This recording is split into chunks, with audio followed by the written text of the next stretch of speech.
Hello, I'm Emma Francis Bloomfield, and I'm an assistant professor of communication studies at the University of Nevada, Las Vegas, where I am also co-director of the Public Communication Initiative. I study the rhetoric of science and environmental communication, especially when it intersects with religion, the body, climate change, and human origins. I teach classes in rhetoric and persuasion. Today, we're going to be talking about effective public communication strategies around climate change. Our climate crisis is really a communication crisis. The science is settled about climate change, but we haven't been able to come together as a community, a nation, or a world to talk to one another, connect on this topic, and make progress forward.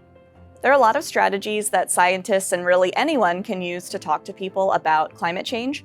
One strategy is to view conversations as a dialogue. We think of dialogue as meaning conversations between two people, but when I'm talking about dialogue, I'm thinking about a speaker's attitude towards their conversation partner. So even if you're the only one talking, you might engage in a dialogue by respecting the person you're talking to, asking them questions, being concerned about their welfare and their well-being as a way to engage them as equals on the topic. Part of a dialogue, as I mentioned, is asking questions. Another part can be trading resources. We oftentimes get caught in echo chambers where the people around us or the media that we consume think like us or just feed back to us what we already believe. So trading resources or offering to trade resources with people can introduce us to new media and topics we otherwise would be sheltered from or wouldn't be able to see. That's also a way to continue the conversation by saying, let's read these pieces we've given each other and then we can meet up later to discuss again.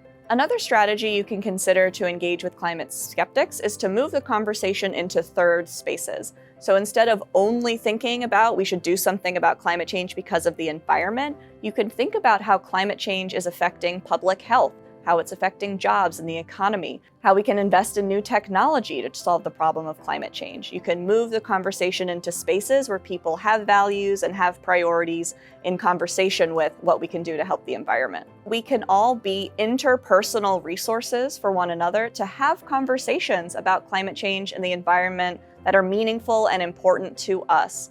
Because we already share so much in common with our social networks, we can talk to other people and express openness to having conversations with others about climate change and the environment. If you see or hear climate change misinformation, it can be quite intimidating to intervene or to respond to that misinformation, but it's extremely important to correct misinformation early and often. If you see it or you hear it, I encourage you to reach out and ask questions of the individual, assuming goodwill.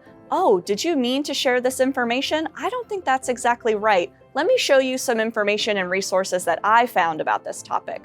By phrasing it as a way of education and information sharing, you're not assuming that the person has purposefully shared misinformation, but are engaging them in a dialogue to create the best, most accurate information for that particular person and whoever else might be listening to the conversation.